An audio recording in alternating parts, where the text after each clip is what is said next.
You know, folks say a man's suit doesn't matter much in the grand scheme of things, but on the day of my granddaughter's wedding, that notion was put to the test.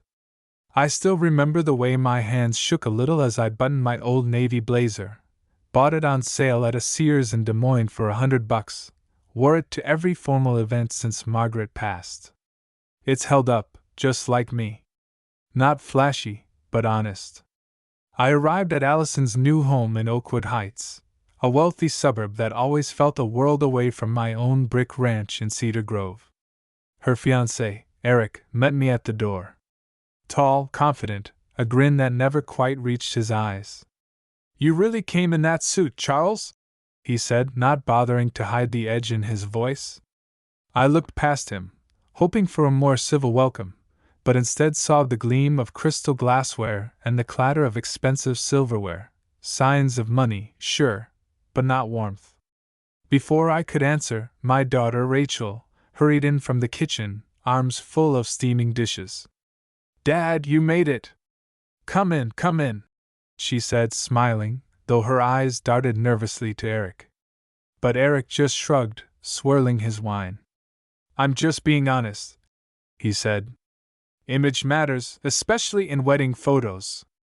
People remember what they see." His words hung in the air.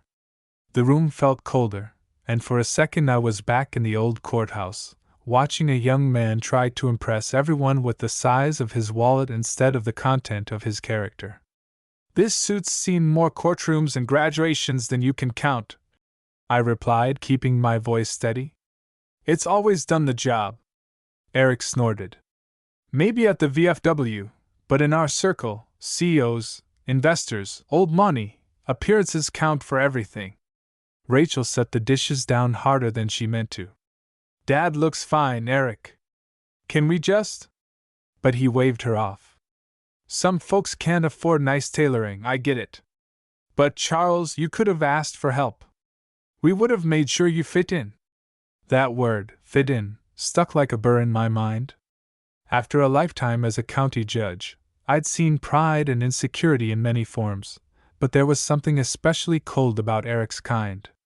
"Maybe you should get to know me before you judge the suit," I said, calm but firm. Eric smirked. "A man's clothes say everything about his priorities." He leaned back, taking another long sip. "Rachel said you work in government, some kind of clerk?" My daughter stiffened, her cheeks pink. "He's retired from the bench," she muttered. Eric didn't care. "Hey, at least it's steady. Government pay isn't much, but at least you tried." He motioned at the huge painting over the mantel. "This is what real success looks like, Charles. Maybe I could give you some investment tips, help you build a little nest egg for retirement." Rachel's lips tightened. I could see the embarrassment, the strain of trying to make peace. Eric patted my hand. "Don't worry about wedding expenses. I'll take care of everything. Wouldn't want your budget to spoil our day." The room fell silent except for the ticking of a big brass clock. Rachel looked at me, apology in her eyes. Eric, flushed with cheap wine and self-satisfaction, waited for me to thank him. I didn't.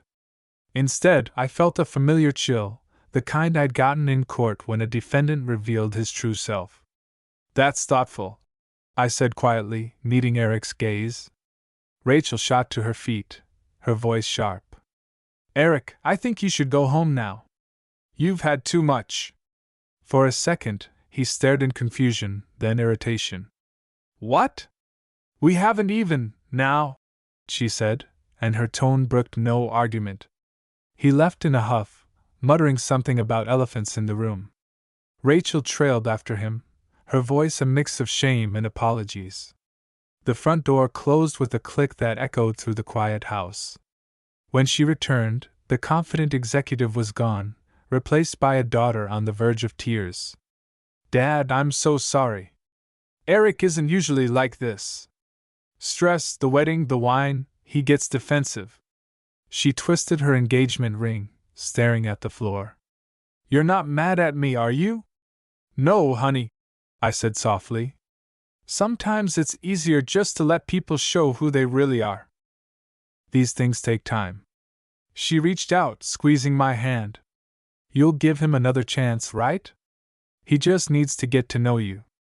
I nodded, but inside, my mind was already settling into the old habits of watchfulness, weighing character, collecting evidence. I said my goodbyes, hugged Rachel, and stepped into the quiet Oakwood evening. My old Chevy looked plain among the BMWs and Lexuses, but it started up with a familiar rumble and carried me home through a sea of city lights.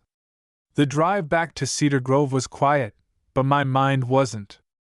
After all those years of reading people from the bench, you learn to spot the signs, the easy arrogance, the way some folks think money gives them a license to look down their noses. Eric was one of those, no doubt about it. I watched the city roll past my window, the lights of Oakwood Heights fading into the blue-collar glow of my own neighborhood, lawns less manicured, but every house felt lived in, earned. At home, I hung up my suit in the hallway closet and sat in my old recliner with a glass of water. Margaret's photo watched over me from the mantel, her smile a reminder that dignity isn't measured in dollars. I wondered what she'd have said about tonight. Probably that kindness always tells in the end, and pride comes before a fall. The next morning, a Saturday, I was reading the local news when my phone rang. It was Eric's voice, ragged from last night. Charles, I owe you an apology, he said quickly. Rachel let me have it after you left. I had too much to drink. I said things I shouldn't have. He was trying, I could tell, but the edge was still there beneath the regret. I appreciate the call, Eric. These things happen, I replied, though I wasn't about to let him off the hook completely. He hurried on. Rachel's protective of you. Honestly, I am too. It's just, you know, this wedding is a big deal. There'll be a lot of high-profile guests, and well, first impressions matter a lot in my world. I could hear him trying to soften his point, but the message was the same: image, money, status. He brought up the suit again. There's a men's shop downtown. Maybe I could take you, help you pick out something a little more fitting for the event? No offense, but the crowd we're inviting, I'll wear what I have, Eric. My suit has served me fine for decades, I answered, keeping my tone neutral but final. Silence. Then a sigh. Okay, but I just want you to understand how much is riding on this. My company's reputation, Rachel's family, the in-laws coming in from Connecticut. I need everything to go right. It wasn't really about me, I realized. It was about control. About making sure the image matched the fantasy he was selling to his guests, investors, whoever else mattered to him. I ended the call politely, then sat in my kitchen, letting the quiet settle. The sun through the window caught dust motes in the air, the old house creaking in the spring wind. Margaret's roses were in bloom out front, just as she'd planted them 20 years before. I thought about Rachel. She'd always been the peacekeeper, the one who tried to smooth things over between strong personalities. I didn't blame her for choosing a partner with ambition. I just wished she'd found someone with a softer edge, someone who saw character before couture. I spent the day doing chores, cleaning out the garage, checking oil in the Chevy, watering Margaret's roses. All the while, my mind kept turning over Eric's words, his insistence on perfection, on everyone playing their part. That evening, Rachel called. Her voice was lighter, but still tense. Dad, Eric told me he called you. I just want you to know I appreciate you being gracious. He's under a lot of pressure. I know, honey. He wants things to be perfect for you. I get it, I replied, though I doubted she believed I was as unfazed as I sounded. There was a pause. Did he say anything else? She asked. I could hear her fidgeting, probably twisting that engagement ring again. Just that he wants the day to go smoothly. Rachel, you know I'd walk you down the aisle in overalls if that's what you wanted. My only concern is your happiness. She laughed, but it was a tired sound. It means a lot, Dad. I know things have been stressful. Just, thank you for being understanding. I love you. I love you too, sweetheart, I said.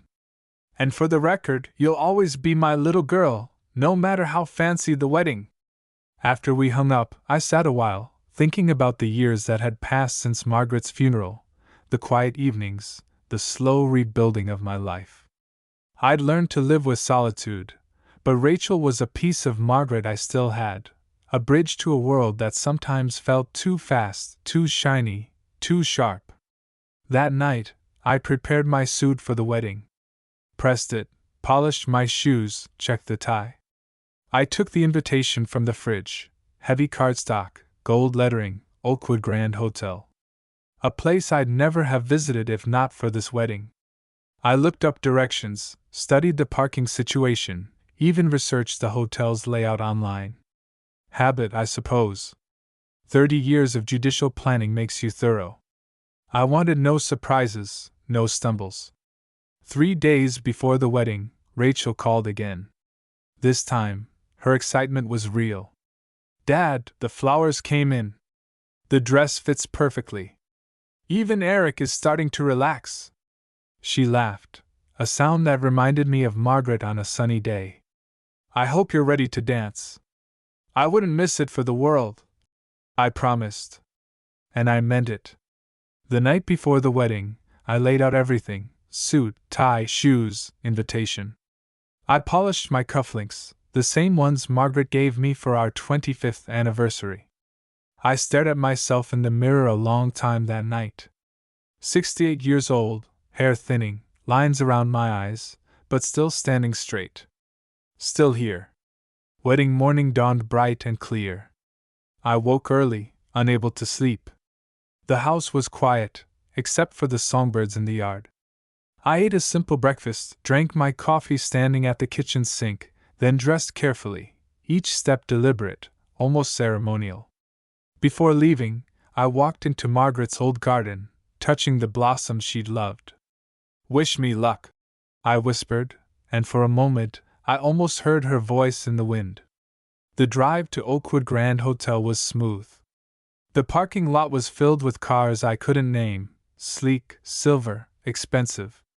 I handed my keys to a valet, feeling suddenly very small. But as I straightened my tie and walked inside, I reminded myself, dignity isn't found in price tags. Inside, the hotel sparkled: chandeliers, marble floors, soft music from a live quartet. Guests in designer clothes mingled, laughter echoing off the tall ceilings. I found Rachel near the entrance, radiant in her dress. She saw me, her face lighting up. "Dad, you look perfect," she said, hugging me tight. "Perfect," I echoed, meaning it more than she could know. Then I saw Eric, moving toward us with a look I recognized, a man who realized he was about to lose control. Eric approached, confidence in his stride but worry flickering behind his eyes. He nodded at me, managing a smile for the sake of appearances. "Glad you made it, Charles. It's going to be a great day for Rachel," he said, his gaze flicking, as if checking to make sure I hadn't worn something outlandish. "Wouldn't miss it," I replied. "And thank you for all the arrangements." I meant it in a way he probably didn't hear, the kind of thanks you give a man who built a castle on sand. Rachel, oblivious to the tension, beamed, linking her arm through mine. "Let's go greet the guests, Dad." As we moved through the ballroom, I recognized some faces from Rachel's childhood: old neighbors, teachers, distant relatives. But most were strangers, people from Eric's world, polished men in tailored suits, women in expensive dresses, all clustered in small knots, their conversations bright and brittle. I felt like a visitor in a foreign land. A few offered polite nods, sizing me up with discreet glances. Eric's father, a stocky man with silver hair and the practiced handshake of a businessman, introduced himself. "Charles, so glad to finally meet you. Eric's told us you're a judge, retired, right?" There was a faint note of surprise, as if he'd expected something less. 30 years on the bench in Jasper County," I said, and his eyebrows lifted. "Well, we're honored to have you here." His wife, all pearls and perfume, smiled thinly and moved on. There was a moment, standing near the window overlooking the courtyard, when I caught Rachel watching me, her eyes searching, worried. "You okay, Dad?" she whispered. I squeezed her hand. "I'm right where I need to be." I meant it. My suit might not have cost a fortune, but it was mine, and I wore it with pride. Soon, the ceremony began. The music swelled, and guests took their seats.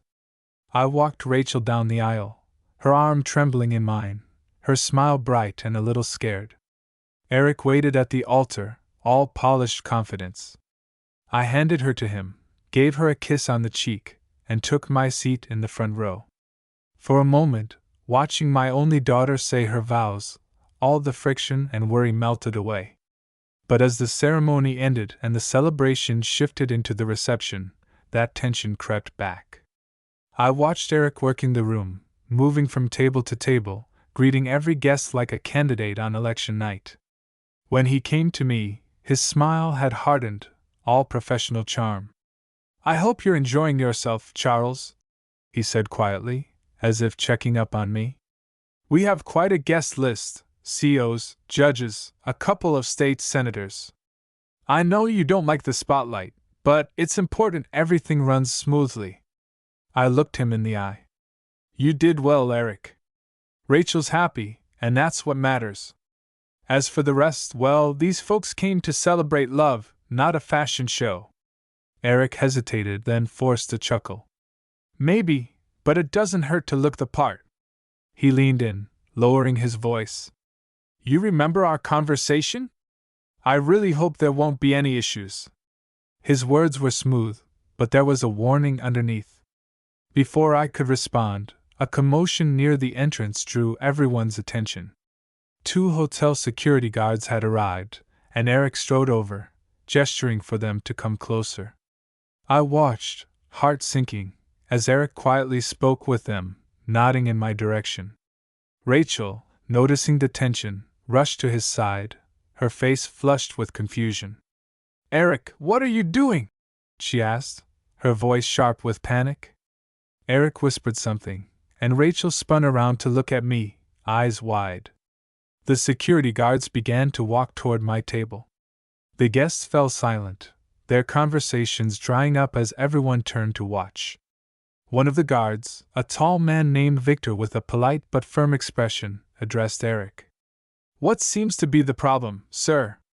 Eric gestured at me.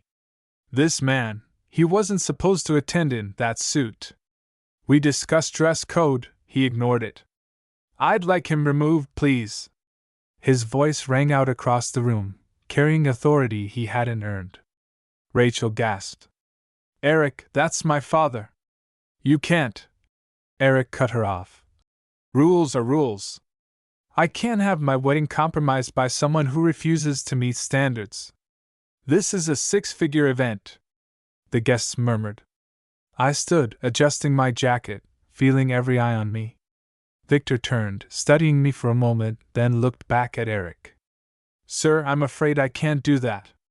This gentleman is on the VIP guest list. Hotel policy is clear. No guest of this status can be removed except for a security concern." Eric's face reddened. "What do you mean?" "He's just some retired. I'm not at liberty to discuss our VIP policies, sir," Victor replied, voice steady. "But Mr. Thompson," he nodded to me, using my last name with a touch of respect, "is a valued guest here." The tension in the room cracked. Rachel let out a shaky breath, her relief palpable.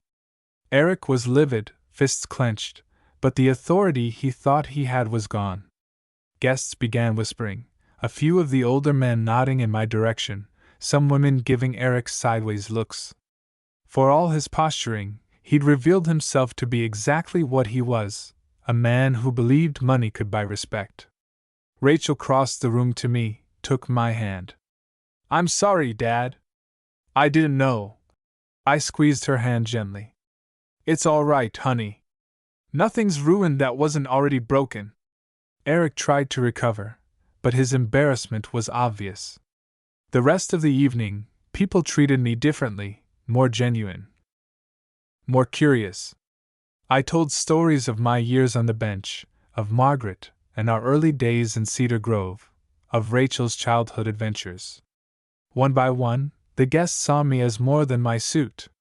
They saw the man behind it, the father who'd worked, sacrificed, and loved. Eric's carefully curated world, with all its gold-rimmed glasses and high society chatter, had cracked. And as the night wore on, the real story of the wedding became not about fashion or expense, but about character, dignity, and the love that endures when all the trappings fall away. As the reception wore on, the energy in the room changed.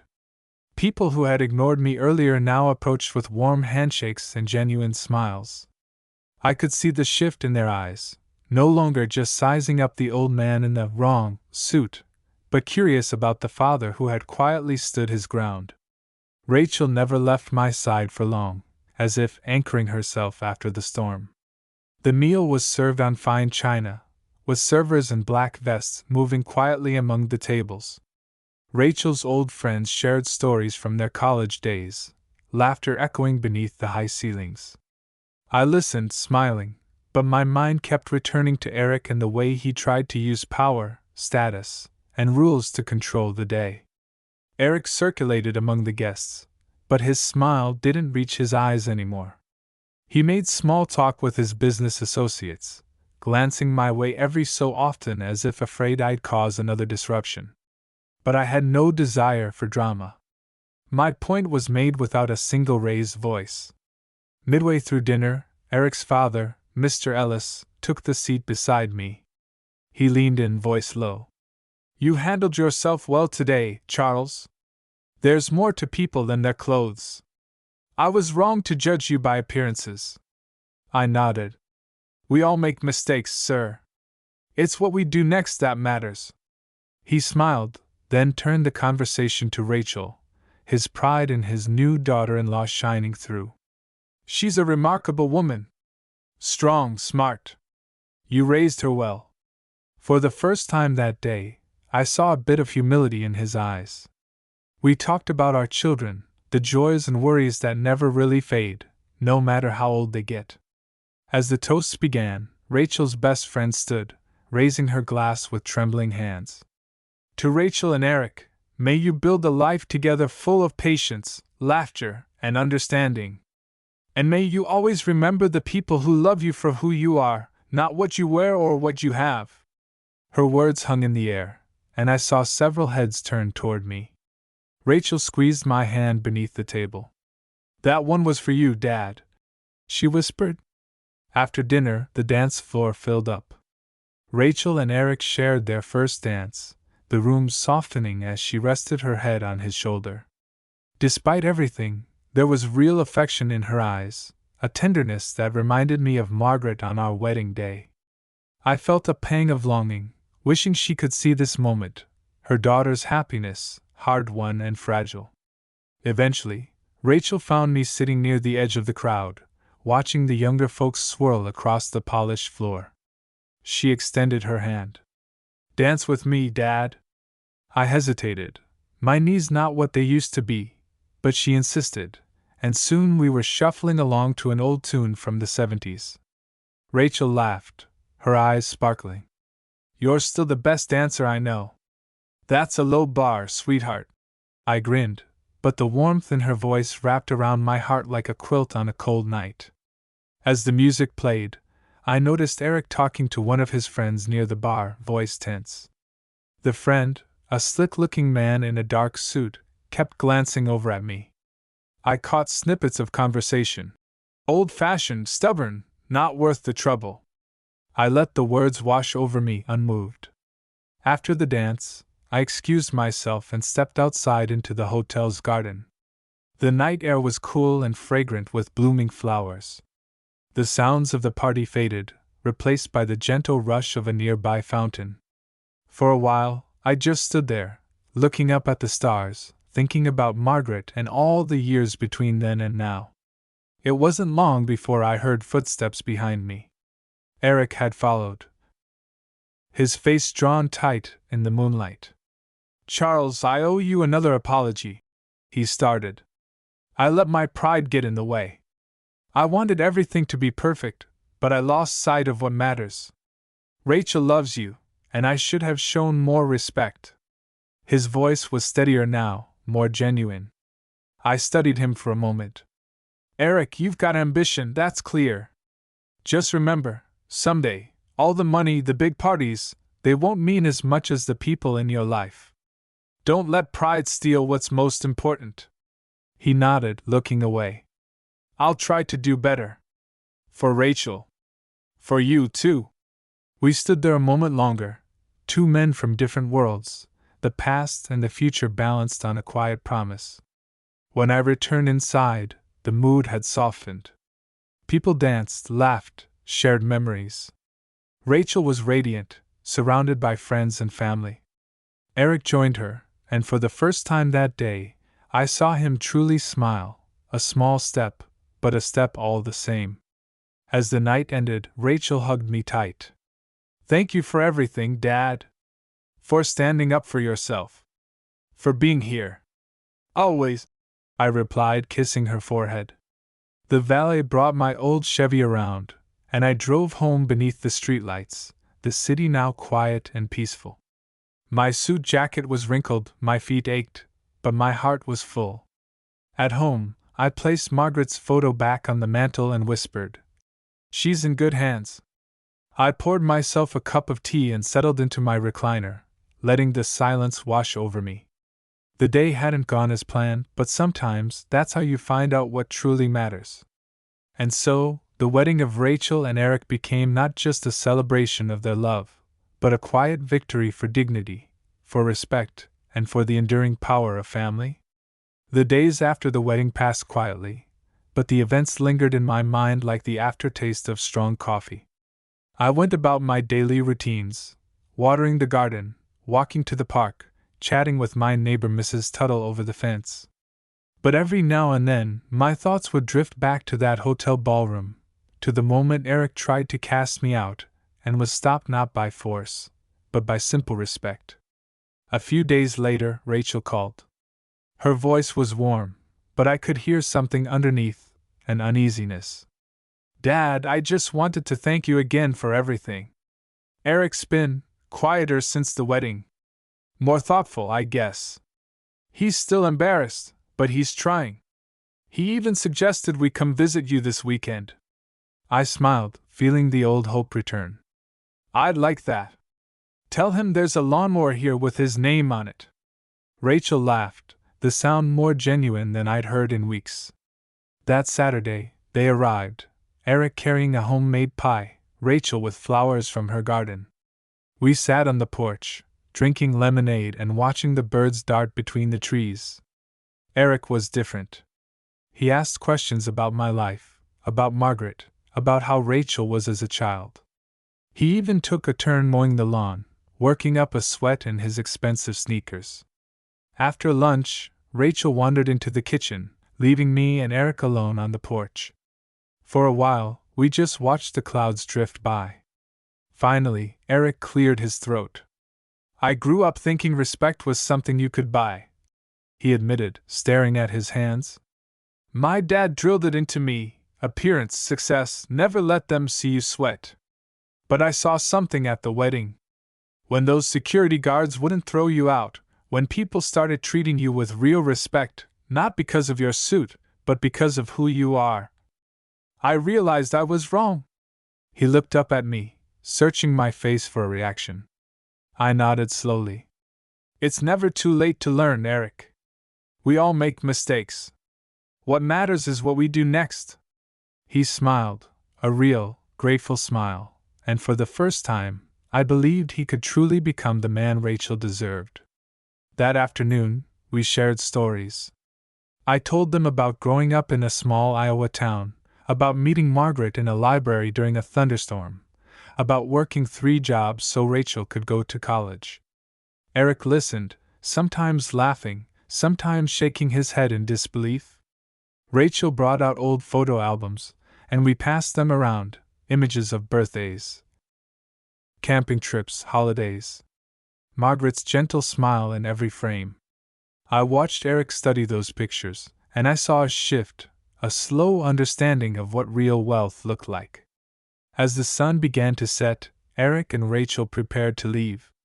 He shook my hand, holding it a moment longer than necessary. "Thank you, Charles. For today. For everything." After they left, I sat on the porch, feeling the evening breeze stir the air. The house was quiet again, but I felt a new peace, a sense that maybe, just maybe, the next chapter of our family's story would be better. But life, I've learned, doesn't let you rest for long. The following week, Rachel called, her voice trembling. "Dad, can you come over? It's Eric." Something happened. Worry twisted in my gut. I drove to their place in Oakwood Heights as quickly as I could. Rachel met me at the door, tears in her eyes. "It's Eric's job. There's been an accusation, something about misusing company funds. He swears he didn't do it, but they're suspending him while they investigate." I found Eric in the den, shoulders hunched, face pale. He looked up as I entered. "Charles, I swear I didn't do it. Someone set me up. I know I made mistakes, but I'd never steal." I sat down beside him. "Tell me everything. From the beginning." He explained that a senior partner had accused him of siphoning money from a big project. The evidence was flimsy, but Eric's reputation, the arrogance, the focus on appearances, had made him an easy target. The higher-ups wanted a scapegoat, and he was the most convenient. I listened, remembering my years as a judge, the cases I'd seen, the innocent people caught in the machinery of power and blame. "Do you have any proof? Any witnesses? Emails, phone calls?" I asked. Eric nodded. "I saved all my correspondence. There's nothing to hide." I spent the evening reviewing his files, making notes, asking questions. Slowly, the truth began to emerge. Another associate had doctored documents and sent anonymous tips to the board. Eric's pride had made him enemies, but he hadn't done anything illegal. "Don't worry," I said finally, putting a hand on his shoulder. "We'll fight this. But you have to trust the process, and you have to be honest about everything, even your mistakes." Rachel hugged me, relief and fear mingling in her eyes. "Thank you, Dad. I don't know what we'd do without you." As I drove home that night, I realized that life, like the law, is rarely black and white. People make mistakes. They lose their way. But with patience, with love, with a willingness to change, they can find their path again. The next days were a flurry of calls, emails, and tense meetings. I helped Eric organize his defense, using every ounce of experience I'd gained over 3 decades on the bench. And slowly, the truth began to come out. The partner who'd accused Eric was exposed, his own paper trail uncovered by Eric's careful records. The board reinstated Eric, quietly, with no apology.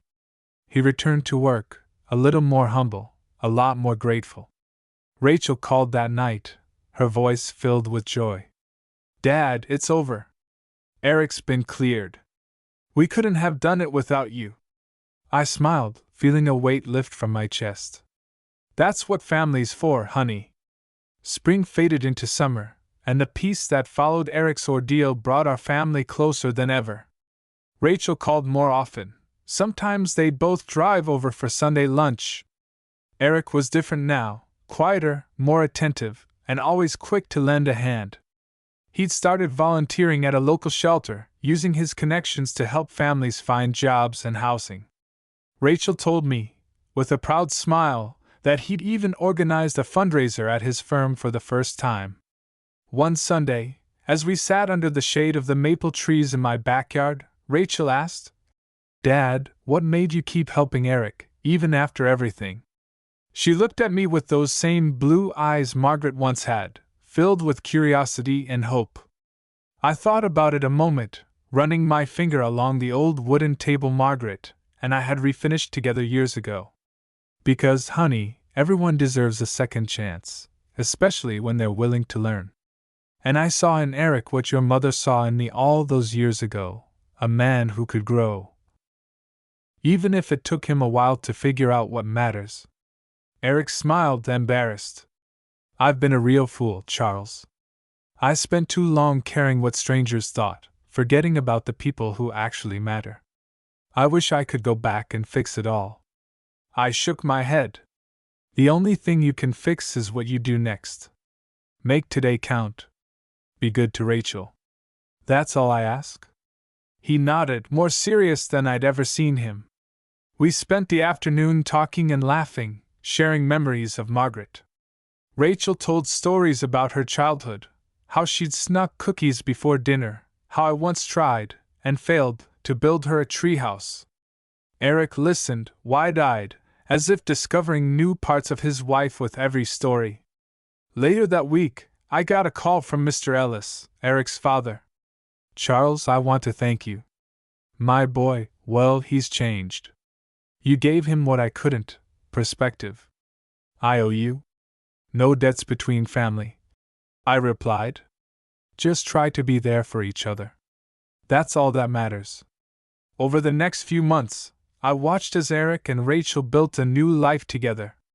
They sold the Oakwood Heights house and bought a cozy place closer to my neighborhood, a 2-story home with a wide porch, perfect for late-night talks and family dinners. Rachel started a garden, planting Margaret's favorite roses along the fence. Eric picked up carpentry, and together we built a swing for the front yard. Sometimes, after dinner, we'd sit there as the sun went down, talking about nothing and everything. One evening, as fireflies danced in the yard, Eric turned to me. Charles, do you regret anything? Your life, the choices you made? I looked out at the yard, the flowers, the old oak, the lights of Rachel's kitchen shining through the window. I regret not telling Margaret every day how much she meant to me. I regret every time I let pride keep me from saying I'm sorry. But the rest, no. Because every mistake taught me something, and every lesson brought me here, to this porch, with you too. Eric was silent for a moment, then nodded. I'm trying to be better. For Rachel. For you. I reached over, squeezing his shoulder. That's all anyone can ask. A few weeks later, Rachel called me in a panic. Dad, Eric's been in a car accident. He's at County General. The words hit me like a punch. I rushed to the hospital, heart pounding. When I arrived, Rachel was already there, clutching his hand. Eric was battered but alive, with a broken arm and some bruised ribs. He managed a weak smile. Looks like your old Chevy's tougher than my BMW, Charles. Rachel laughed through her tears. The relief was overwhelming. In that moment, all the worries, all the old grudges faded away. Nothing mattered but family. During Eric's recovery, Rachel and I took turns helping him around the house. I cooked meals, changed bandages, told old stories to distract him from the pain. Sometimes we sat in silence, just enjoying the company. Those days reminded me of my own struggles after Margaret's passing, the slow climb back to normal, the importance of kindness. By fall, Eric was back on his feet, but he was changed in ways no one could miss. He no longer cared about impressing the powerful or keeping up appearances. He worked with new purpose, finding satisfaction in the little things, making Rachel laugh, helping neighbors, planting trees in the park. One evening, after we'd finished raking leaves, Eric handed me a letter. I wrote this for you, Charles. For everything. I unfolded it, my eyes growing misty as I read. Dear Charles, you taught me what it means to be a man, to put family above pride, to never stop learning. I'll never forget that. Thank you for believing in me when I didn't deserve it. I promise to do the same for others, starting with Rachel. Your respect means more than any suit, any amount of money ever could. Thank you for giving me the greatest gift, your trust. Eric. I looked up, unable to speak for a moment. Then I pulled him into a hug, strong and real. You earned it, son. And so the seasons turned, and life found a new rhythm, one built not on appearances, but on love, forgiveness, and the simple dignity of a family that learned to G. Winter arrived quietly in Cedar Grove. The town was blanketed in soft snow, and icicles hung from the eaves like nature's own holiday decorations. In the evenings, my house was filled with warmth. Rachel and Eric would visit with hot cider and laughter, bringing that sense of family I'd missed for so many years. Their new home, just a few blocks away, became a hub for neighborhood kids and friends, a place where everyone felt welcome. Christmas came, and for the first time since Margaret's passing, I felt her presence not as a shadow of sadness, but as a gentle light filling the rooms. Rachel decorated the house with her mother's old ornaments, while Eric helped me string lights along the porch. I watched as the two of them worked together, trading jokes and small touches. The pride I felt was deep and quiet, a pride built not on status or success, but on the hard-earned peace that comes from forgiveness and change. On Christmas morning, we gathered around the old oak table, the same table Margaret and I bought when Rachel was born. Eric carved the turkey, Rachel passed the mashed potatoes, and the stories flowed, some new, many old, all colored by the laughter of shared memory. When the meal was over, Rachel set a small box in front of me, wrapped in blue paper. "Open it, Dad," she urged. Inside was a pocket watch, old, polished, with an engraving that read, "To Charles, thank you for teaching us what matters most. Love, Rachel and Eric." My hands trembled as I opened the watch, and for a moment the world seemed to fall away. I saw Margaret's face and Rachel's smile, felt her warmth and Eric's steady presence. I looked up, unable to speak, but they understood. We spent the afternoon by the fire, watching snow drift past the window, talking about the future. Rachel spoke of starting a family, of planting more roses in the spring, of making every day count. Eric listened, his arm around her shoulders, his expression softer than I'd ever seen. Later, when the house was quiet and the dishes were put away, Eric joined me on the porch, both of us bundled against the cold. He stared out at the street, lights twinkling in the distance. "Charles," he began, "I've thought a lot about that first dinner. About the suit, the words I said. If I could go back." I stopped him with a raised hand. "We don't get to go back, son. All we can do is go forward, and you're doing that. Rachel's happy. You're happy. That's enough." He nodded, wiping his eyes before the cold could claim credit for the tears. "I'm grateful, more than I can say." We stood there in silence, watching the snow. In that moment, I realized that life's greatest gifts aren't found in grand gestures or expensive things. They're found in the willingness to forgive, to try again, to hold on to hope when it's easiest to let go. As the new year dawned, Rachel and Eric announced they were expecting their first child. The news filled our little world with joy. Rachel would call every day, sharing every detail, morning sickness, cravings, names they were considering. Eric was attentive, always making sure she had what she needed, never missing a doctor's appointment. When the baby finally arrived, a girl with her mother's eyes and her father's stubborn chin, I stood by the hospital window, cradling my granddaughter in my arms. Rachel smiled from her bed, Eric at her side, both of them beaming with pride and love. "We want to name her Margaret," Rachel said softly. "After Mom." Tears filled my eyes as I nodded, overwhelmed by the full circle of life. I looked down at little Margaret, her tiny fingers wrapping around mine, and felt a peace I hadn't known in years. That night, as I sat by the nursery window, watching the moonlight play on the crib, I whispered a silent promise to Margaret, to Rachel, to Eric, to always be there, to always stand for what's right, to cherish every moment, no matter how ordinary. And so, life moved forward. There were challenges, of course, days when old wounds ached, when misunderstandings surfaced, when pride threatened to creep back in. But we faced them together, with the lessons of the past guiding our steps. My old suit still hangs in the closet, pressed and ready. Sometimes I take it out, running my fingers over the fabric, remembering the day it became a symbol, not of poverty or pride, but of the dignity that comes from standing your ground with love. In the end, that's what I want Margaret to know as she grows up. That respect is earned, not demanded. That love is the truest wealth. That forgiveness is the greatest gift a family can give itself. And so, from this old porch in Cedar Grove, as the world spins on, I watched my family build their lives, grateful for the second chances we were brave enough to take.